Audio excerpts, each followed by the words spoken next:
Hi there, ladies and gentlemen. It's Neil from Charles David Castle Estate Agents, and it's the 1st of June today. So I just wanted to make this quick video just to let you know it's a really important date in the buy-to-let and the lettings world, the 1st of June 2020.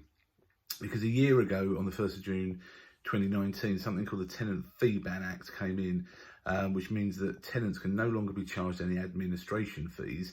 But it goes a lot further than that and actually handles how their money is handled in many different ways. And one of those things is that deposits taken on a rental property now can only be 5 weeks, and it has to be a maximum of 5 weeks rent, and it needs to be calculated as exactly 5 weeks to be compliant. So it's a really important day, the 1st of June 2020, because a lot of the things that came in place in 2019 had a year's grace on them for existing tenancy agreements. Any fees that were mentioned could still be charged if they were in existing agreements, etc, etc.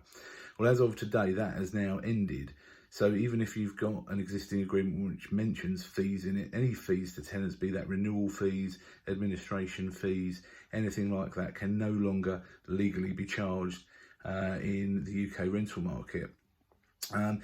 And also, if you've had a tenant that's been living in a property for a long time and you've got a deposit that's over the value of 5 weeks rent, you might have taken a month and a half's rent, which was quite a standard thing, then that is no longer compliant either, and you've run out of the grace period to return that money. So something we did for all our clients, we went through an exercise, and all our managed tenancies and any deposits we hold, we've returned the difference over the 5 weeks rent to the tenant. And we've done a lot of compliance work on behalf of our landlords. So if you are a landlord out there and you rent property out, then need any advice, then just give us a call. Yeah, we're happy to give you some advice. We're happy to have a look at your existing agreements and make sure you are compliant. And do take that advice, because the fines for breaching that act are £5,000 per breach. So it's really important to make sure you're compliant. And yeah, any advice you need, just get in touch with us. Thanks a lot.